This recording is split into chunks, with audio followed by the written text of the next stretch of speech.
ঢাকা শহরের সুন্দর রাস্তাগুলি এখন প্রশস্ততা ও মসৃণতার প্রতীক।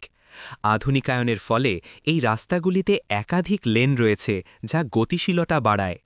রাস্তার মাঝখানের মিডিয়ানগুলি সুপরিকল্পিত সবুজ এবং নানা রঙের ফুল দিয়ে সাজানো থাকে, যা শহরের কংক্রিটের মাঝে এক টুকরো সতেজতা নিয়ে আসে। রাতে অত্যাধুনিক স্ট্রিট লাইটগুলো এই রাস্তাগুলিকে এমনভাবে আলোকিত করে যে একটি মনোরম ও নিরাপদ পরিবেশ তৈরি হয়। বিশেষ করে বিজয় সরণি বা এক্সপ্রেসওয়ের মতো স্থানগুলিতে এই আধুনিক অবকাঠামোগত সৌন্দর্য সত্যিই চোখে পড়ার মতো।